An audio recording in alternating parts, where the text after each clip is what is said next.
Hi everyone, happy Sunday. It's Alysia here, and I'm very excited to be with you today for our bi-weekly Sunday Investor Global Online Fireside Chat. We are broadcasting live to you from our Entrepreneurship Roadshow, and it's very exciting being with you today as always.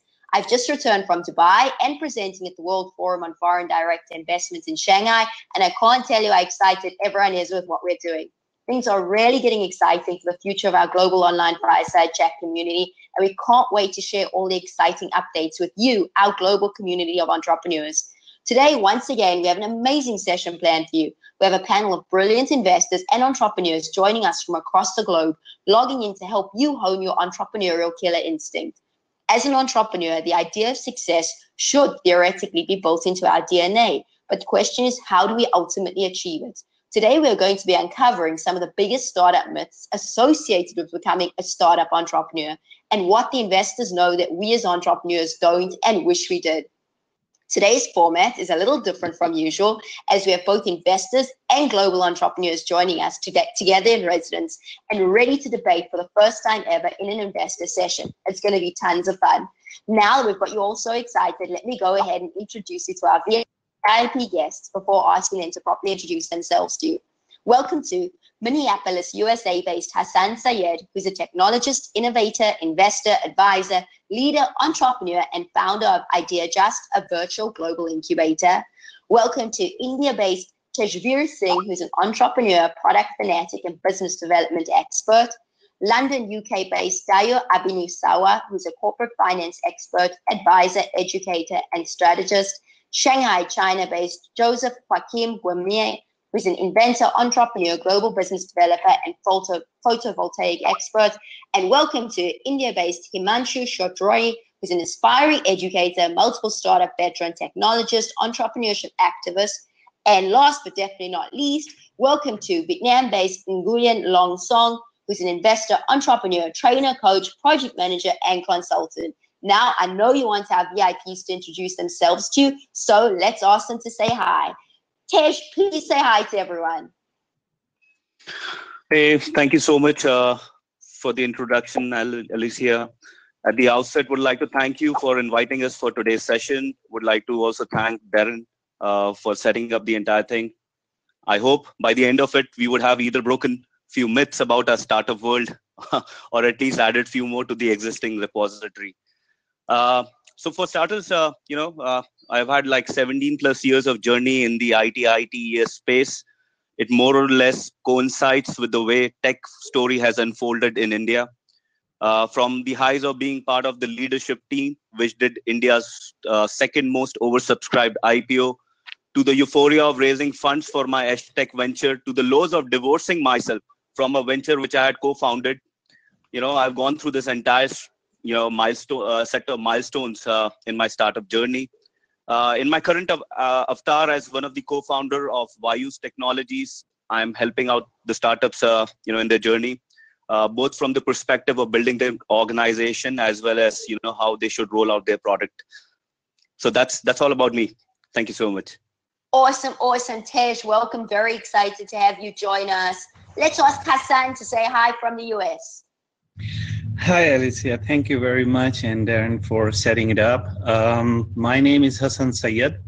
I started in technology area like 30 years ago, and got the bug to start something in the late 90s that didn't go well, and then I had to go back to do something else. And then in 2012, I started Bill Ventures. One of the biggest products that we have launched through this platform is IdeaJust.com, which is the virtual incubator. It's a global virtual incubator for anybody who has an idea. Should come to IdeaJust and work on it. After a couple of pivoting, IdeaJust has become really well known. We now have 300 communities, 26,000 users, and maybe incubating 1,600 or so ideas right now, making us at least largest virtual incubator in the world. We don't look at people ideas, and we don't look at what they're doing as a promise, because people ideas are very precious to them, and they want to keep it to themselves until they're ready to tell the world. So that's who we are, and I'm really interested in learning from and talking about the investors, myth, or as they said, maybe we would add few to the list. Awesome, awesome. Very excited to have you join us, and definitely looking forward to learning from you, Hassan. Welcome. Himanshu, please say hi to everyone. Hello, everyone. I'm Himanshu Shrotriya, a student in Indian Institute of Technology. And I've been working in few startups from different sectors, housing, finance, tech, and education, namely, and who are solving a much faced problem here in India. I preferably work for the growth, business development, and marketing. And I'm sort of an activist. I try to spread awareness about the new tech, business, entrepreneurship via various events throughout the year. And I'm just trying to learn more and more and educate as many people as I can. And yeah, so looking forward for an interesting session here. Awesome. Welcome, Himanshu. And Joseph, I think, is having some connectivity problems, so we'll get him to introduce himself as soon as he's ready. Sana also think he's having some connectivity problems. He'll also introduce himself. Deo, do you want to say hi to everyone? I think Deo is also having some connectivity. While we are waiting for our 3 VIPs, just before we jump into our questions, a few shout outs. On the screen are contact details for our panelists. Please feel free to reach out to them. Don't forget to keep sending your questions through to inspireme@onlinefiresidechat.com, and we'll continue to try and include them. Given how many of you are joining us from around the globe today, we have community champions managing the chat room. So if you have a question for one of our VIPs, please post your question. We'll make sure it gets answered. Some of our community champions will also be making sure that any other investment-related questions also get answered today. Just a reminder, we have community champions and ever-growing meetup groups in 80 cities in over 55 countries around the globe, including in North and South America, the UK, Europe, Africa, the Middle East, India, Asia, and Australia. I know our time is limited, so I'm not going to name all those cities. If you'd like to meet up with one of your local chapters or you'd like to start your own, please feel free to reach out to us via email, and we'll put you in contact with your local community champion. On that note, thank you from the bottom of our hearts to our VIP guests today. We're extremely lucky to have you joining us and to share your wisdom so generously with us. We are very, very privileged. Thank you also to all our champions from around the globe who are supporting us and making sure that we as entrepreneurs become the best we can be. Thank you to our growing family of supporters and collaborators from around the developing world for once again hosting sessions for hundreds of entrepreneurs who don't have access to the necessary bandwidth or understanding of the English language to join our sessions on their own. Thank you to all the ambassadors, ministers, government ministries, UN offices, US Embassy corners, British Council offices, university campuses, schools, business incubators, Chamber of Commerce's, community radio stations, and media for all your weekly hosting support and for raising awareness within your regions and communities. Thank you to everyone from our UN Women team for all your support as well. Once again, we're streaming across new live platforms today, and we have some very big news on that front. If you have a radio station within your community that you'd like us to broadcast from, please make sure to reach out to us so that we can find and interact with and learn and inspire more entrepreneurs around the globe. Now we seem to have found one of our panelists. Deo, please say hi to everyone before we jump into the moment everybody's been waiting for, to learn from the best. Deo, please say hi. I think we lost Deo again. Sorry, everybody. Okay, now the moment you've been waiting for. You want to learn from the best, and here they are. Just to make our experts feel as comfortable as possible, to our panel, we're going to pose a question to you. We're going to ask one of you to answer it. Please go ahead and answer it. If you as a panelist would like to share your insights too, please just say you'd like to share your insights, and we'd love to hear from you too. So this question goes to Tej.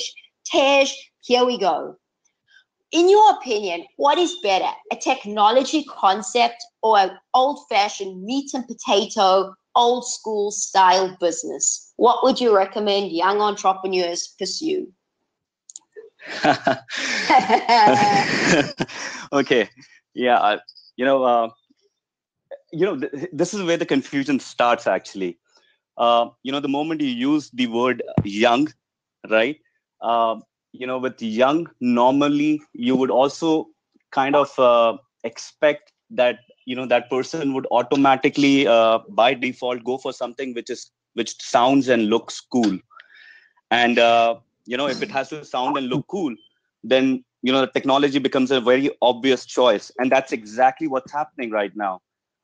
If you look at the data which is available, probably 90 to 95% of the young entrepreneurs are actually more interested in something which is not at all frugal, right? They're more interested in something which is really happening, which is more cool. If it's looking cool, then normally technology has a very important role to play.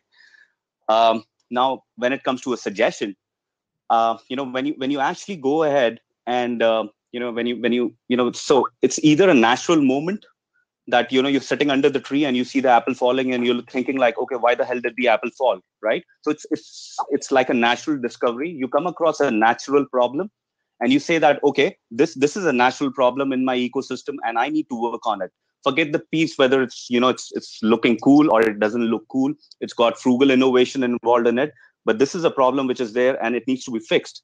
So I go for something like that.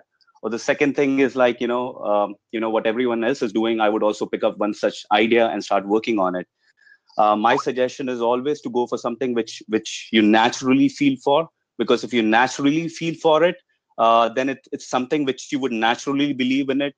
And it's something which can be built into something sustainable, which would have a longer life, and you would be invested in it, just not by mere instincts only, but you would have a skin in the game. And if you have a skin in the game, that's definitely a long-term engagement which you would have with that particular idea or a startup.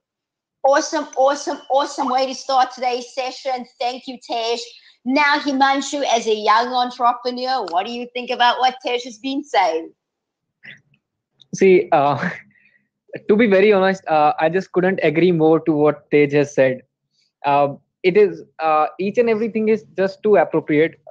People of my age who are like in second year, third year, who have just entered their 20s, everything they do, they find something cool in it. They tend to do that so that they could share it on Instagram or other social handles. The priority for them is coolness. But what I've learned in the past 2-3 years that being cool is not cool until your definition for coolness is decent. Like, you actually should enter into the thing. You should not be just thinking about it. If you're thinking big, you're still thinking, and people tend to just keep on thinking and discussion. It's cool. Again, cool. Thank you, Himanshu. Awesome insights. Following up from that, now we're getting to the gist of this.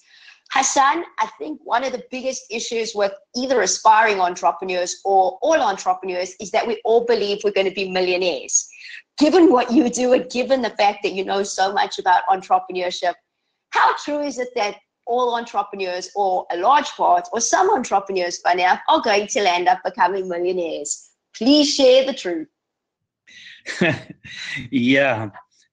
Somebody who comes to me and says that this idea is going to make millions and billions, I normally don't listen much.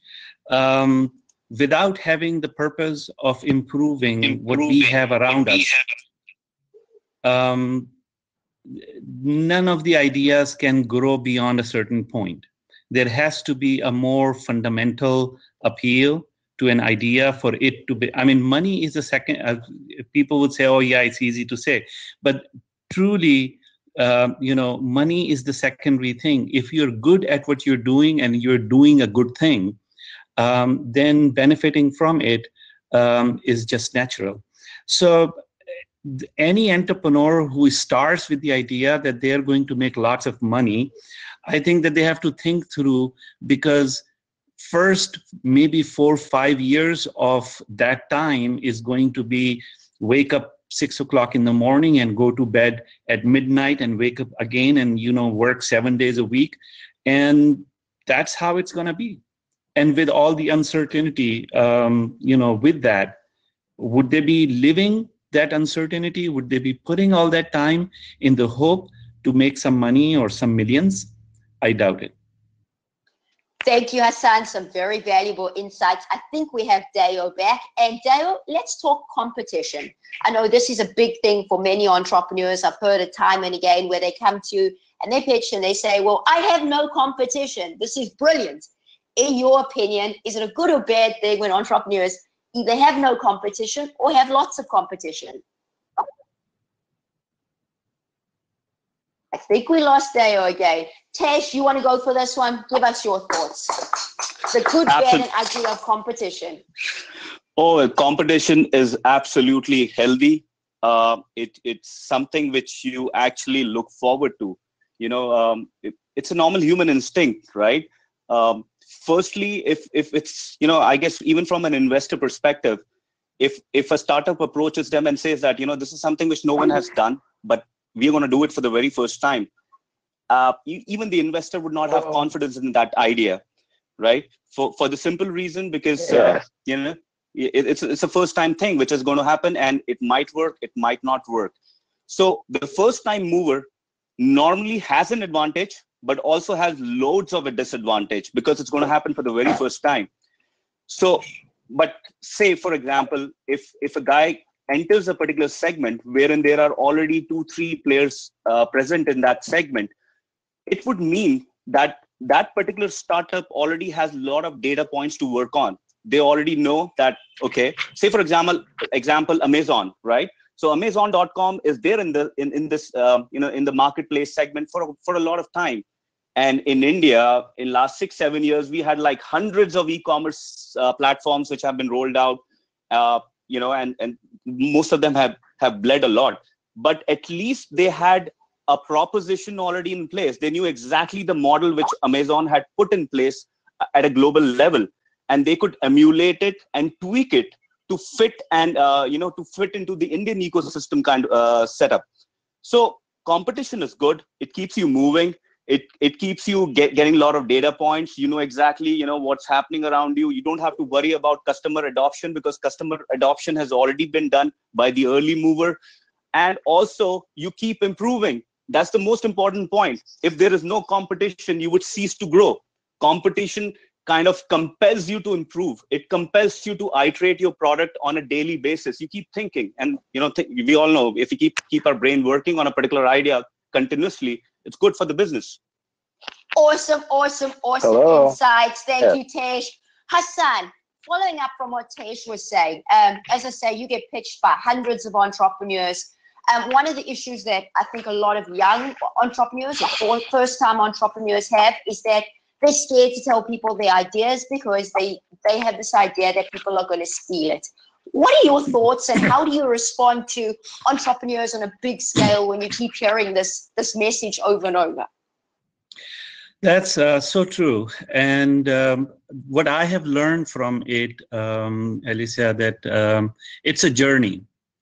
And everybody has to go through this journey, no matter how many times you tell them. So it is like, one of those things. I meet with lots of entrepreneurs who tell me, I can't share my idea, or you have to sign a non-disclosure agreement before I share my idea with you. And so I actually have written a small blog on this, is how to share your idea without giving it away. Because there are very simple ways that you can teach with Julie Berg. Please just keep going. I'm so sorry. We're having a lot of technical issues. That's okay. So, there are very simple ways that people can share their idea without giving it away. But it is easier said than done for the first time entrepreneur. And I think this is one area that we experienced entrepreneurs have the responsibility to tell more and more and help them out to be able to express their idea, tell their idea, and get the feedback, because otherwise they're going to be wasting a lot of time. Awesome. Thank you. Tesh, I think you have some insights you'd like to share based on what Hassan was saying. Please go ahead. Absolutely. What Hassan said is a very common, we call it the initial teething problem, right? So if you're a first time entrepreneur, or you're just starting up, it's a common symptom. Most of the founders, they're kind of so passionate about their idea, and they think that since because of that passion, probably they also like to keep that idea so well guarded. It's like it's in a vault. It's kept in a vault, and it's not supposed to share with the world. This is not the right approach. It's never the right approach, because there are dozens of ideas in the market. Probably an idea which you're already thinking about is something which probably, tens or hundreds of people have already worked on in the past. There's no point keeping it and shielding it. I always push entrepreneurs, ask them, urge them that they should follow an approach which I call as kill the idea. If you try to kill your own idea, and you cannot kill the idea just by yourself because you're so passionate about it, right? You're completely married to that idea, married to the concept. You're kind of blinded by it, right? So it makes perfect sense to take that particular idea and take it and speak to people around you. Speak to the naysayers, right? They're the best people to talk to. The critics, if you talk to the critics, they're going to come back and give you tons of inputs, tons of suggestions. They might come back and tell you, oh, this thing is not going to work, or this thing is like XYZ, right? It really doesn't matter. The point here is that your idea is getting validated, it's getting evaluated, and you're getting a lot of important inputs. And let's not forget it, by the end of the journey, by the end of it, if that idea still interests you, even after hundreds of people have told you that this is not going to work, if that idea still interests you, that means if you're putting up your startup together with that particular idea, you might actually end up making it a success because you believe in that concept. And being a believer is the most important element when you're starting up, actually.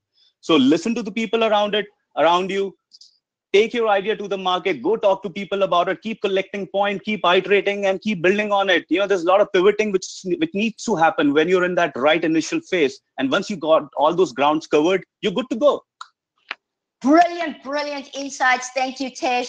Hassan, following on from what Tej was saying, what is the number one question you want entrepreneurs to ask themselves before reaching out to you as an investor? Very interesting. I think that they need to ask themselves, what is their objective? What is it that they're trying to achieve, and how it aligns with me? A lot of time, entrepreneurs take this thinking that all the investors are focused on ROI. And a lot of pitches that you hear from them would start with the idea that this is $3 billion market, and in this $3 billion market, this is the growth rate, and we're gonna change this whole thing, and we're gonna be, making lots of money. I think that at the early stage, investors are less keen in your business model because it is too early. They're less keen in your projections because it is too early, and they know that. And they're more keen to see your passion for the idea. So I think that if an entrepreneur is approaching me at an early stage of their idea, show me your passion, show me your skills that you can do it, and you and your team can do it. Show me that the scientific way of validating the assumptions that you're making. I know that you have made assumptions, right? Everybody make assumptions.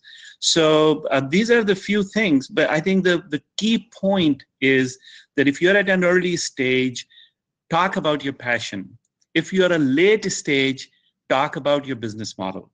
So if you're doing Series A and you're reaching out to the investor for Series A, you got to have a really good plan, and you should be able to talk about ROI very clearly. But if you're at the idea stage. Fascinating insights. Thank you so much. Himanshu, I think as a young entrepreneur, you'd love to answer some of the stuff that Hassan's been saying. Please go ahead. Hello. Hey, I haven't reached out to many investors back this December, and in a short pitch, I generally see that if you keep boosting about the revenue or the profit numbers from the starting, it will lose the interest of an investor. You have to define a problem and prove your solution, even to those entrepreneurs who are seeking only money in the venture. Because if you show your solution to the problem, that would create an image in an investor's mind whether you will sustain in the battlefield or not. And apart from defining the problem and solution, I think focus should be on proving that why your team is the best and that your team is a perfect blend of individuals who will strive to sustain in the market. And this would, I think, excite the investor, and then afterwards he want to know more about the numbers and figures of what revenue you've generated in the past. Thank you, Himanshu. And I know Deo's got some insights he'd like to share here. Deo, please go ahead. It all depends on the question you're asking. I didn't get introduced because of the technology. How you doing, Alysia? Very good of you, Deo. Welcome. So we are very excited to have you join us. In between you telling us a little bit about yourself, we are talking about what is the number one question you would like entrepreneurs to ask themselves before they come to you as the investor. So first of all, I manage Our Brokers, an online trading platform that is linked to the Nigerian Stock Exchange, prior to which I worked with a venture capital firm, which is why this question has come to me.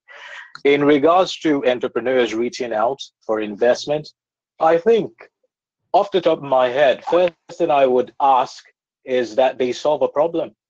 Because in our current business, which is Our Brokers, which we've started from scratch and which we're growing and scaling, we've had to look at the key issues that customers were having in the marketplace.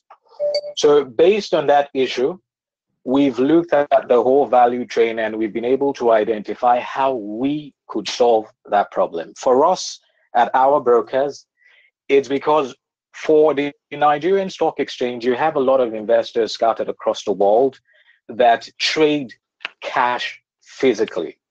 But most of those investors, which is about 45% of them, are not able to access the exchange directly. So what we've done and what we're doing is building a platform. So we do have a technology in place, which is ourtrader.com. It's a demo and a prototype, so we're still working on it. We plan to launch over the next few months.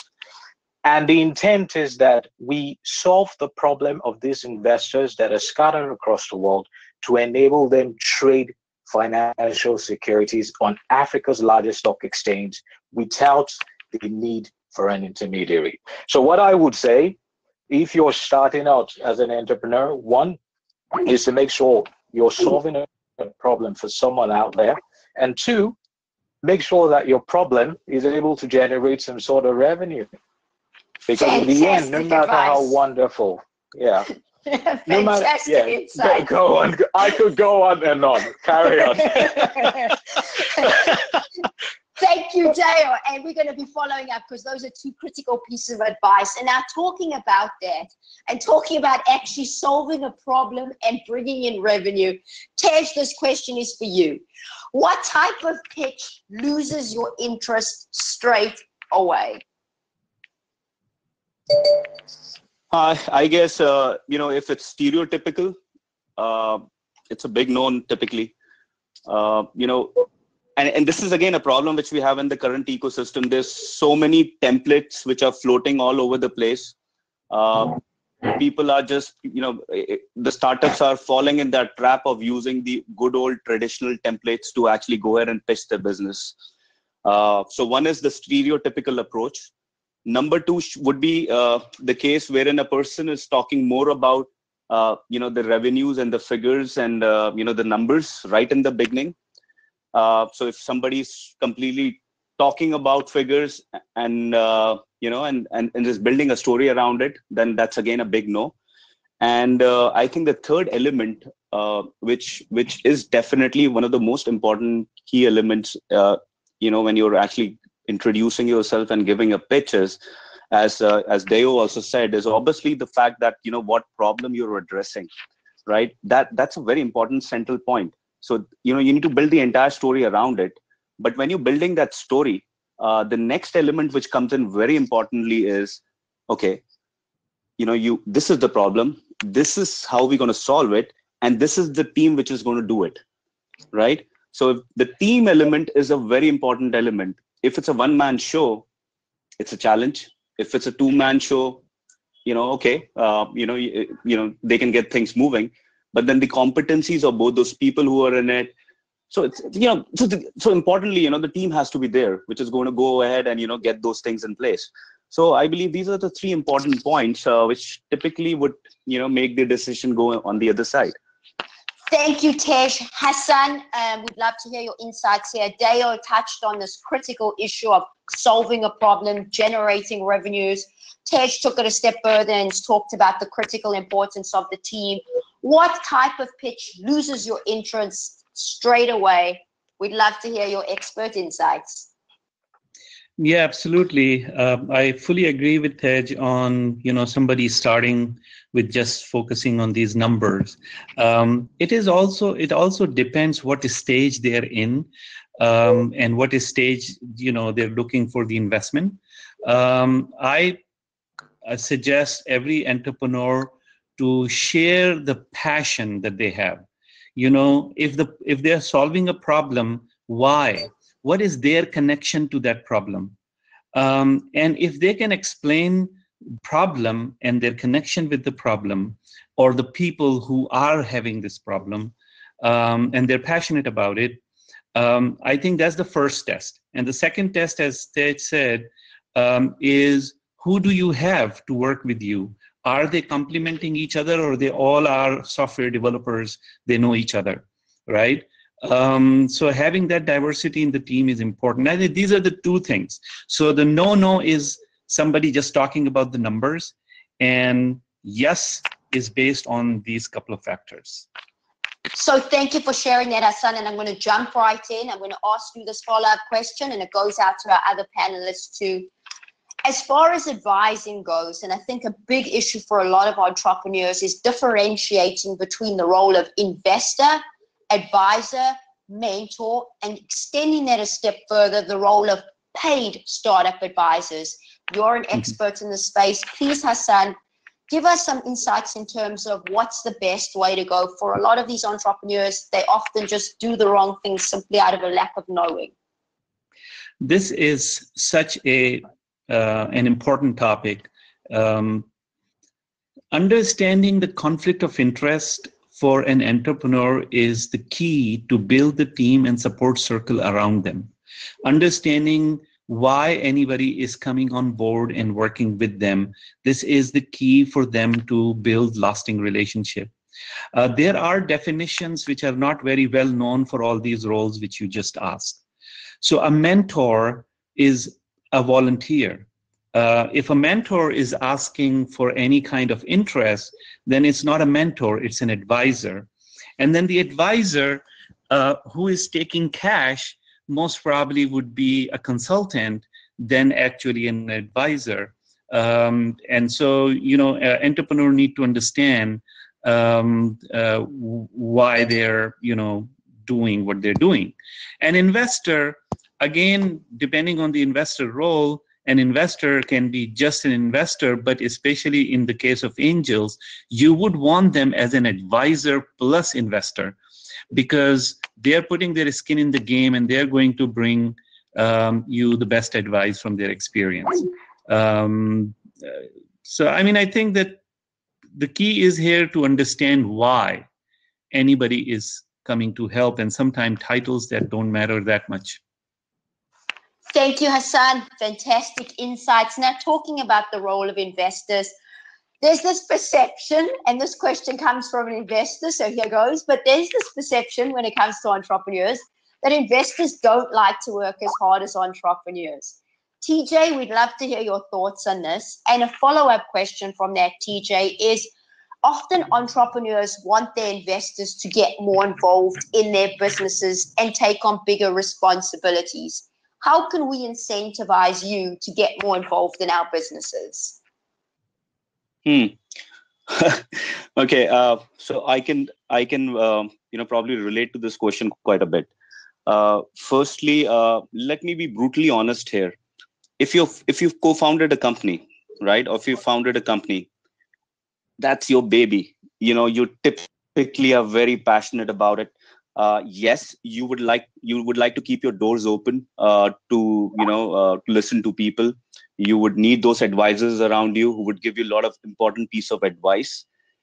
But then if you talk from the perspective of actually, keeping that the environment really healthy, is if you draw those lines very clearly, and people could actually, I can. Please just keep going, Tesh. I'm so sorry. Right. So, you draw that line so that people exactly know what kind of, roles they actually fit into. Hassan actually was, Hassan rightfully said, this topic in itself is a very big topic, who's got to do what and what kind of roles and responsibility they should be handling. End of the day, it's finally a team which has to be put together. The co-founders are the ones who have built that particular startup. So they have a vision about that particular startup. They know exactly, okay, this is phase 1 of it. This is phase 2. And this is what I'm going to do 3 years from now, right? The moment you get an investor on board, the first role the investor has is, or say, for example, even before the role starts, the first thing which actually comes into play immediately is the relationship between the investor and the co-founders, right? So typically that relationship has to be very warm so that, they both are on the same page and they kind of are passionate about that particular startup in the first place. But the investor finally is someone who's invested into multiple companies, and what they are providing the co-founders is the necessary resources to scale up their organization so that they can achieve the business goals. So the role is completely clearly cut out, right? So the financial support, the network support, and all the mandatory or required ancillary support is coming from the investor. It's already there. Now, when you're running the organization, you want those co-founders actually to function the right way, and so that they're able to use those resources in the most optimal manner. They're able to use those advice from the investors in the most optimal manner to take the company to the next level. Right. So I don't think there should be more of ask from the investors here. If this much has been established, it's good enough for the startups, for that particular startup to go to the next level. Now coming to your next question, I'm sorry, Alysia, if you could just give me that next question again. No, that was absolutely fantastic, Tesh. Fascinating. Dale, would you like to add any insights in terms of what Tesh was saying? Of course. In regards to, I think Ted did mention something about collaboration and teamwork. So for us at our brokers, I think it's still connected to the idea of solving problems. So once we identify the problem in the marketplace, the next question was, okay, how do we then solve this problem? And for us, it was developing a platform that could connect people from across the world. And this is also linked to my work at the University of Cambridge, which is my PhD research on open innovation and corporate venture capital. And based on that idea, it means that you don't just focus on people within your immediate circle to collaborate and contribute to your idea, but you open up your ideas to communities beyond your sphere of influence to ensure that contributions can be made to enable you get to where you'd like to go. In Yoruba, they call that Intoro Jowaju. And I remember having this conversation with a colleague of mine who is also my business partner. It means for the long term. So the question is, when you're looking to bring people on board, one, can they work with you to take the vision where you'd like to go over the long term? Two, while you're working towards the long-term goals and objectives, can you also bring people in to ensure that you have the cash flow and the necessary resources to meet your short-term objectives? So I think finding the adequate balance and bringing in a group of people, regardless of where they might be, as long as they can contribute, is what is very crucial. And that's what we have done.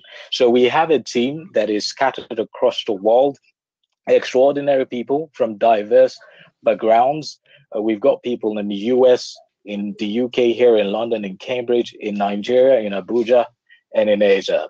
So it's being able to collaborate with talented people, regardless of where they might be, but to ensure that everybody is pulling together towards achieving the goal or solving the problem for the end user. That's what's most crucial. Thank you, Dale. Again, critical insights. Now, I think Tej had some follow-up answers. Please go ahead, Tej. Yeah, I'm sure there are a lot of youngsters who are probably listening to this particular feed. If we have to sum up this entire point, I think the best possible summarization would be, forget the fact whether it's a mentor, it's an investor, it's the co-founding team, it's the team, the functional team, the marketing team, sales team. Look at it from the perspective you're trying to build an Avengers team, right? End of the day, it's an Avengers team. And the Avengers team, which comprises of, Captain America, Incredible Hulk, Black Widow, and Iron Man and others, they have a common goal. The common goal for them is save the world, right? They might have their personal differences, but just because they are completely hooked up to that particular vision, that would mean that they would do everything under the sun to achieve that particular vision, right? So similarly, when you're building up an organization, it's so damn important that you actually believe in that mission and that vision first. You put that goal up there right in front of you, and people who believe in that particular mission and vision, they would collaborate in the right way. The investor is probably not investing time in your startup because of the simple reason he's not interested in that idea anymore.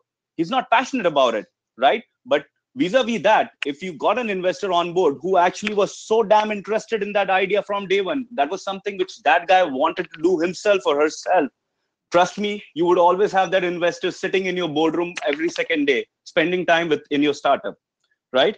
So build a common platform which everyone believes in, and that's it. That's all you need.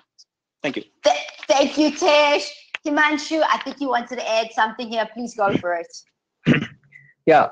Hey, see, there are great people out there, but who here is not already a mentor? I mean, a real mentor is someone who has done and achieved what you would like to do for yourself.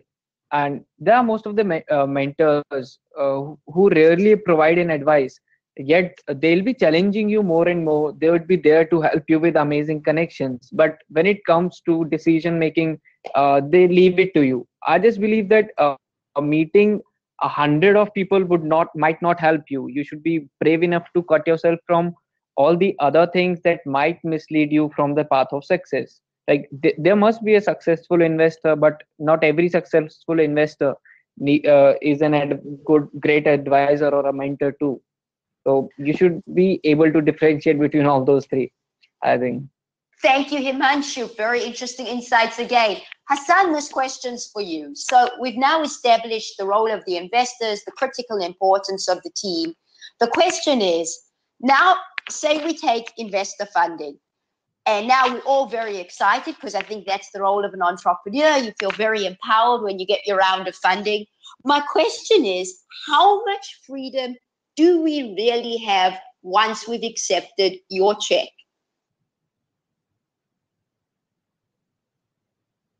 Hassan? I think we may have lost Hassan there for a sec. I'm back. Hello? Perfect, Hassan, go for it. Please tell us how much freedom we have after accepting your check as the investor.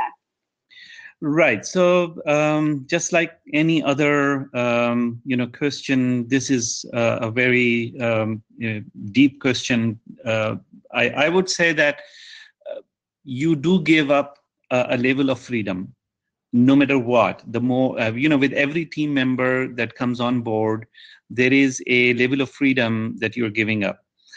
With the investors, if the investor is an angel investor and it is coming early on board, and like Tej said, that it's an Avengers team, so they have a common goal and they're buying to your vision, your passion, then actually there wouldn't be much difference from how the decisions are made.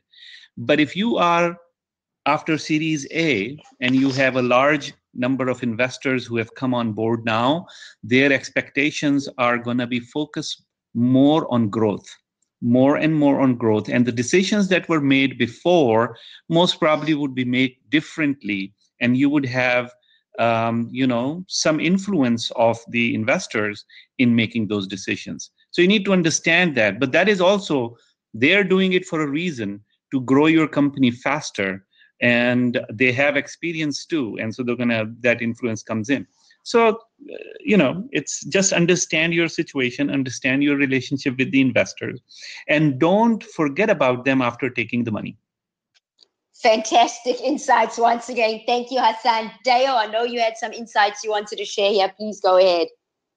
Oh yes, I just to follow up on what Hassan has said in regards to control and bringing other people on board, i.e., partners of it or investors, when you're looking to grow or scale your business.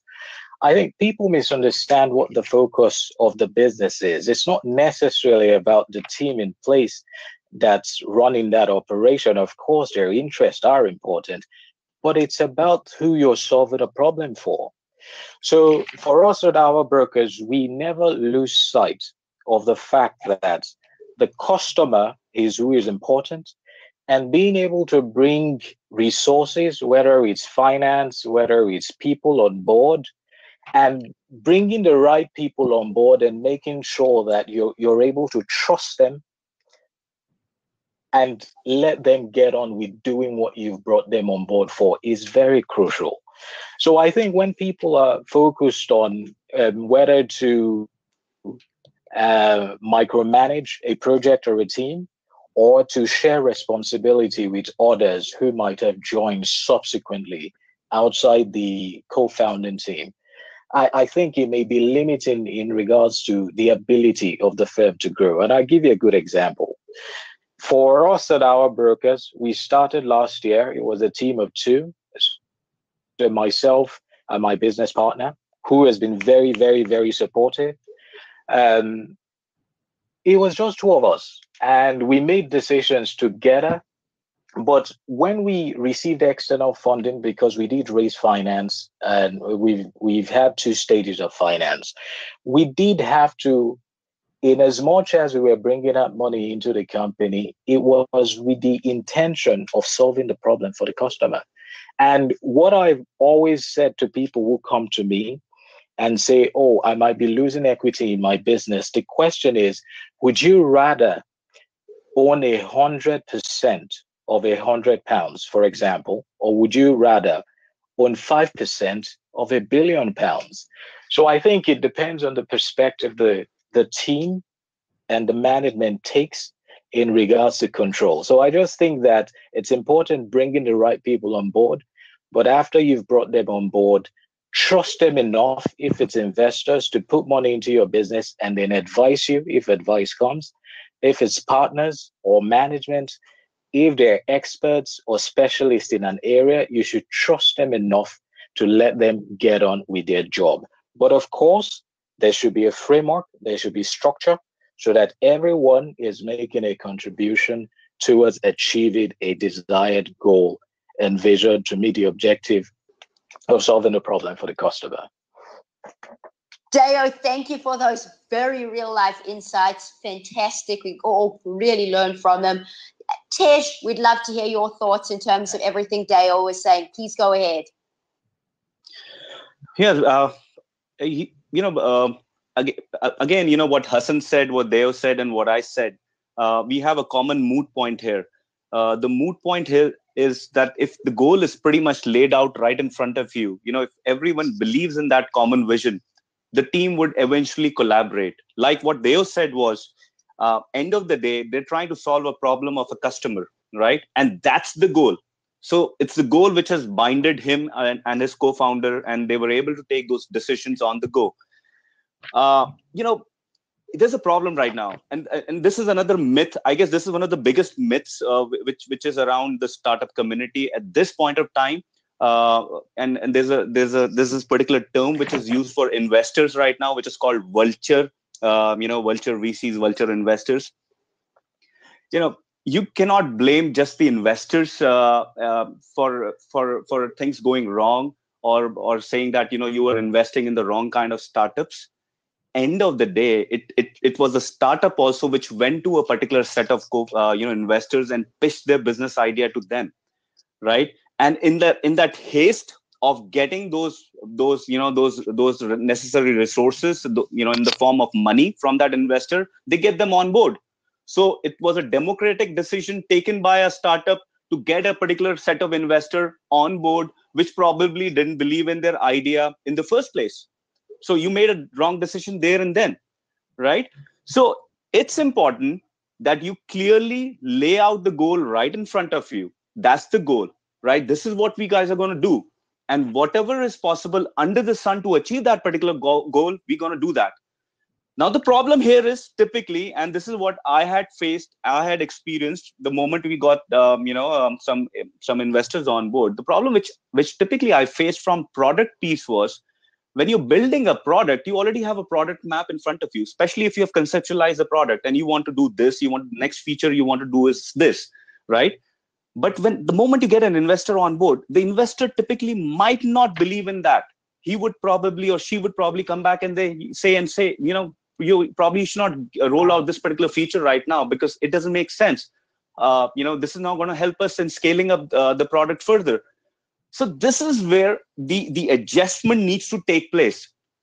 The moment you're taking someone on board, as Hassan rightfully said, you are actually letting go of some powers which you have. You cannot be a control freak. The moment you get more and more people on board, it's like you're putting together a Senate and you need to listen to all the people who are around you. And it doesn't matter whether you like them or you don't like them. End of the day, everybody has their skin invested in that venture and they would like to see that venture grow and prosper. That's the basic idea. Thank you, Tej. Love your concepts of control freaks putting together a Senate. Hassan, following up from what Tej was saying, you've had so much experience. What would you say, based on everything you know today, is the number one reason entrepreneurs fail as far as your investor perspective goes? Everybody is after the number one reason. Nobody is looking at the number 2 or 3 or 4. I think that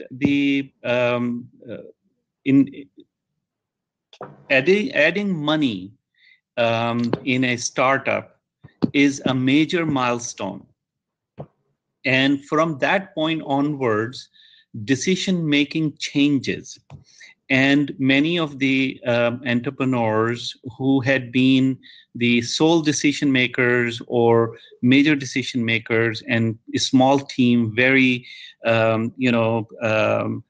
closely knitted, it was much easier, and they tend to fail changing that style. And that is one big challenge. It's because of the money that has come in, which is pushing now the number of people, what they do, the activities and everything. So I think number one thing for the entrepreneur when they are going for investment is to think about that first. If they are not ready to make those changes, then maybe they should wait a little longer and get the investment later. And so going in with that knowledge, I think it's very important. Thank you, Hassan. And it's interesting you say that, because I just had a call with a VC in Silicon Valley this morning who is saying exactly the same thing. There's a certain level of maturity that has to take place for entrepreneurs to actually see this. And I know Dayo's got some insights he'd also like to share. So Dayo, please go ahead. Oh, yes. At the Center for Technology Management at the University of Cambridge, we have the privilege of seeing a lot of small and large firms collaborate. And what that exposes us to is the opportunity to see firms that succeed and sometimes see firms fail. Based on those experiences, we took that on board in founding our brokers. And I remember last year when we set the vision together. So my business partner is Yossi, who handles corporate affairs for us and works with the African Venture Capital Society as well. We were sharing ideas on how to take this thought from just the thought in our heads and make it happen. And I remember that there were instances where I was adamant on a course of direction. But she would insist and say, Dayo, you brought me on board for this particular reason. So I would appreciate if you would let me do what you've brought me on board for.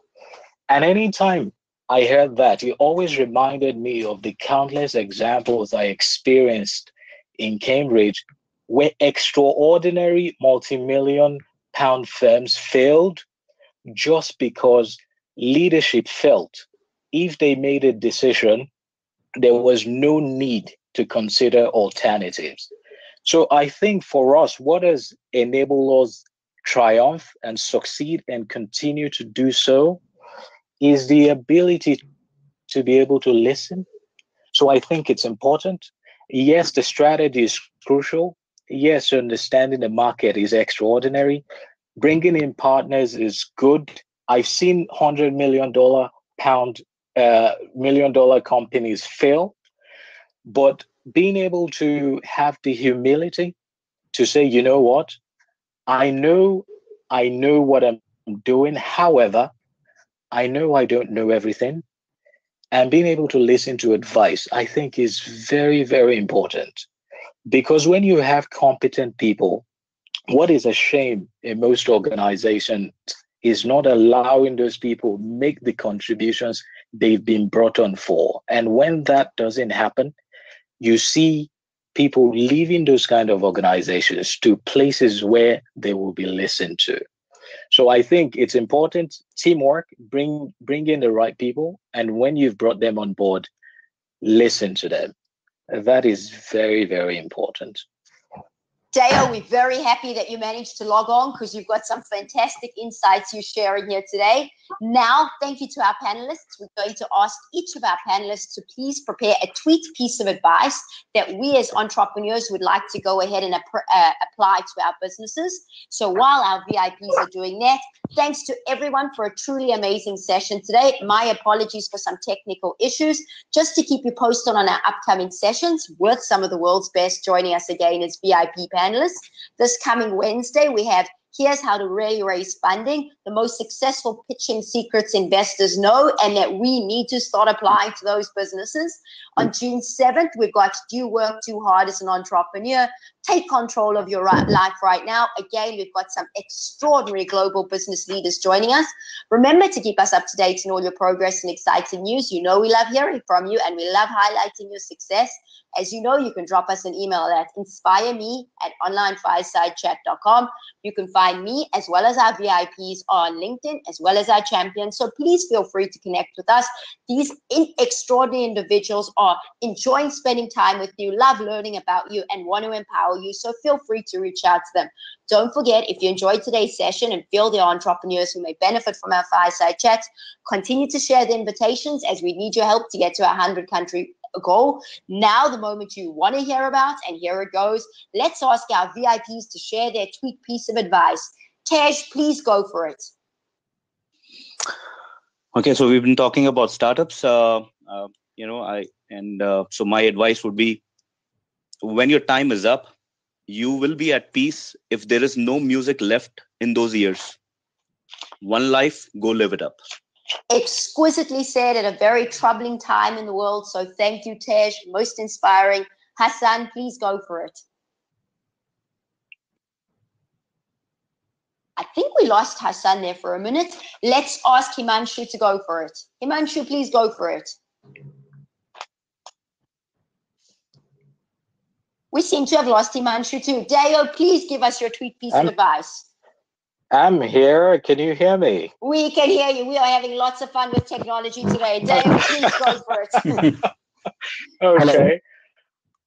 Dale, please go ahead. I think with entrepreneurship is okay, cool. I think 3 tweets. 1, solve a problem. 2, be humble enough to listen, because be humble enough to listen. No one person knows everything. And the 3rd tweet is, only when one loses hope is all hope lost. And the reason I say that is because challenges will come. There will be ups and downs. But one has to be able to hold on to hope in order to move towards the light at the end of the tunnel. That's the objective the organization was set out for. Thank you. Thank you, Dale. You could be a writer as well. So thank you for those beautiful insights. Hassan, please go for it. Yeah. Mine is a lot simpler. That if you think that everyone is your customer, find the group most in need. And this is for a lot of entrepreneurs that I've spoken to, and they have got these fantastic ideas, and they believe that everyone is their customer. And I think that, it may be true, but the one most in need, most probably is the place where to start. Thank you, Hassan. Again, really appreciate you sharing your world-class insights. And Himanshu, please go for it. Hello. Yeah, can you hear me?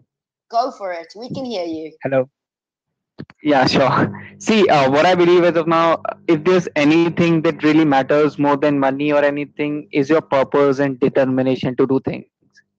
And you could go beyond with these two things, I guess. Thank you, Himanshu. And my tweet piece of advice is be grateful for everything you have. We are incredibly privileged to be entrepreneurs, to be able to build our dreams, to learn from the best. It is a privilege. Be grateful to your family, friends, your community, because it really is something special to have this ability. Thank you again to everyone. Have a truly amazing week. As these extraordinary business leaders have told you, remember, never give up, keep hustling. And I'm going to ask everybody to shout bye on the count of 3. So 1, 2, 3. Bye. Bye. Bye, guys. Bye. Have a good one. Bye. Bye. Bye. Have a great day. Bye, everyone. Bye. Cheers. Cheers.